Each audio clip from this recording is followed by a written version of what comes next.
Unpacking New Mexico's cannabis bill. So there's a little bit of good news. New Mexico got a cannabis bill. New Mexico's much anticipated cannabis bill landed in the legislature last week. All right, so what's going on? That's a lot of L's. Landed in the legislature last week. Say that 5 times fast. I could not.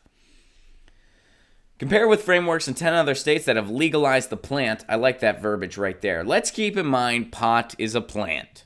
It's a frickin' plant. Get over it. It's a plant. Just let people enjoy it. It's a frickin' plant. I enjoy it. It's a plant. HB 356 has some cutting-edge features, such as a mandate to direct funds from recreational cannabis sales to subsidize the medical cannabis program, which has been a long-standing demand of New Mexico patient advocates. The bill also directs the regulating body, which would be established as the Cannabis Control Division in the Regulation and Licensing Department, to create procedures that promote and encourage full participation in the cannabis industry of people harmed by cannabis prohibition. An acknowledgement of the decades-long drug war's failures and disproportionate negative impacts on non-white people.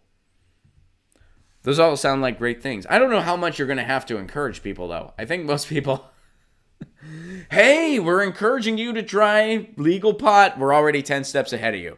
We just got back from the dispensary. Thank you for the encouragement, but we don't need it. We're already on board. I didn't need anyone to encourage me. When I was just like, I can get a card? Really? I'm all right, I'm there. I didn't need any encouragement. I was good. But that's cool. And that's also really cool. They're spreading information about the failures of the drug war. The drug war, arguably the greatest propaganda campaign ever in the history of the United States. It was a hell of a successful propaganda campaign. You're thinking, well, Ron, now it's finally, yeah, but it's taken over 70 years.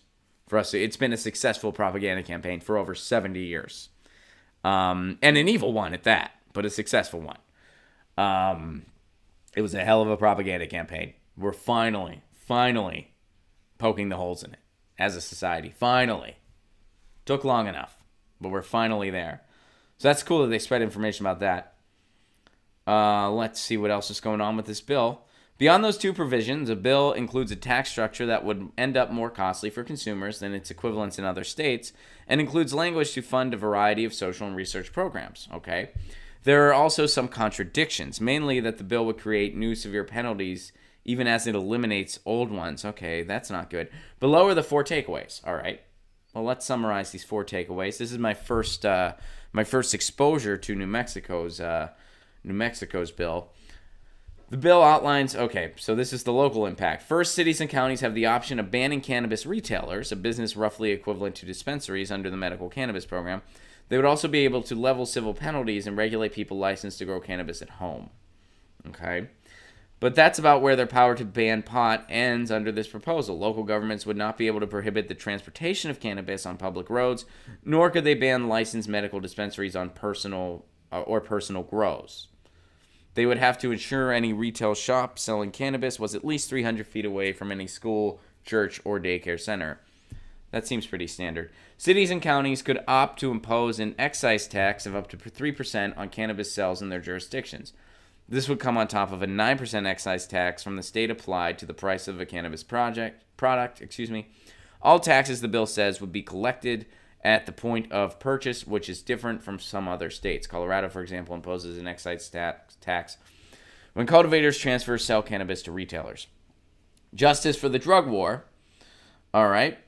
Besides directing the new Cannabis Control Division to promote the inclusion of people with past cannabis convictions in a new industry, the bill says state agencies shall not keep records of people arrested or convicted. Okay? For people currently locked up on cannabis-related charges, the jail or prison holding them would have 30 days to notify the court that the prisoner's case should be reopened. All right, that's good, and to consider dismissal of their sentence. Yet, the bill, here's the other side of this, the bill creates some serious new penalties. For example, penalties for having more than the allowable 2 ounces of flower range from misdemeanors to felonies. Okay, so they are going to have heavy restrictions on how much you can grow, and if you violate that, you could face some pretty severe penalties.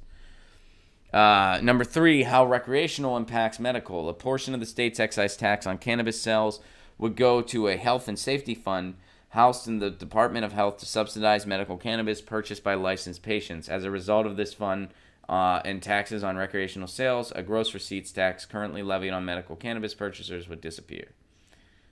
Okay. And number 4, establishing community grants and research funding. The bill would establish another fund, a community grants reinvestment program, to funnel dollars towards nonprofit organizations or governmental entities that provide social services to people affected by past drug war policies. These include job placement programs, mental health and substance abuse treatment, legal services, and addressing the barriers faced by formerly incarcerated persons, such as housing discrimination, reproductive care for women. All right. Looks like good stuff. So, a lot of these bills in all different states, including the one here in California, you really do have to kind of assess it thoroughly, because sometimes it's not what it appears to be.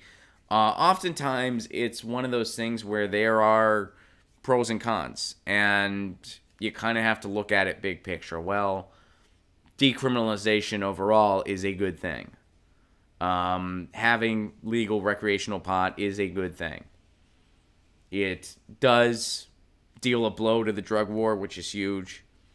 It does eliminate, or at the very least greatly reduce, low offending drug criminals. Gone are the days where if you have a little bit of pot in your pocket, you can go to jail indefinitely.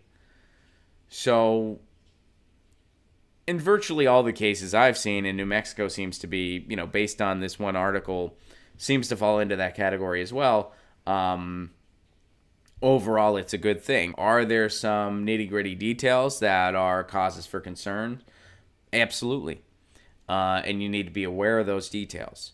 And California was the same way. There were some things in our bill that were problematic. We're having some problems with it right now in Pasadena, the community I live in, because they're really trying to come down hard on local dispensaries.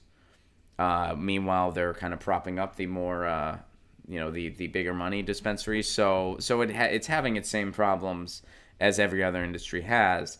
And the Convo Couch, which is hosted by Pasta, friend of the show, Pasta Jardula, who books the guests on this show, they did an excellent report on what's going on locally in Pasadena as far as what local retailers are dealing with. So those are certainly concerns, but when you have a path to legalization, you pretty much, it's in your best interest to take it as a community. That's what I've seen so far.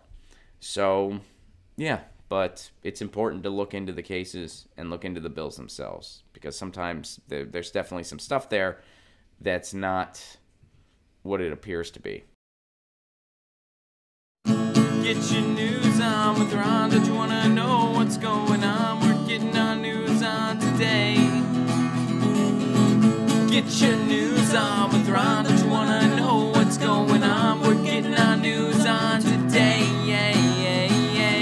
You can tweet me an article at Ron Placone. We'll go through it together and make it our own. Get your news on with Ron. Don't you want to know